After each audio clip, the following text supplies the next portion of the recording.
Është momenti që të fokusohemi tek protestat, tek revoltat, tek përballja me qeverinë dhe pa diskutim tek dëgjesa dhe dëgjimi çdo shqetësimi qytetar.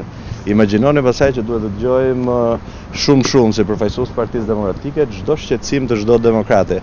Nëse ne nuk jemi të aftë që të dëgjojmë dhe të përkthejmë në energji shqetësimet e demokratëve, do ta kemi shumë vështirë siç po e kemi për të bërë protesta. Me sa duket, siç e kam thënë që në mbledhjen e parë të kryesisë pasi kam dalë në liri, rruga e dur janë revoltat dhe jo foltoret para kryeministrisë. Shpresoj që kjo të jetë vendimarrja sot e kryesisë. Këto teza edhe në mbledhje që keni I kam thënë në çdo mbledhje do t'i them prapë kur të jem aty, do t'i them prapë kur të dalë këtu te ky. Kam qenë në çdo protest dhe jam nënshtruar vendimarrjes së partisë. Pa diskutim që nëse është ky shqetësimi, do ta bëjmë edhe atë dhe do ta shohim.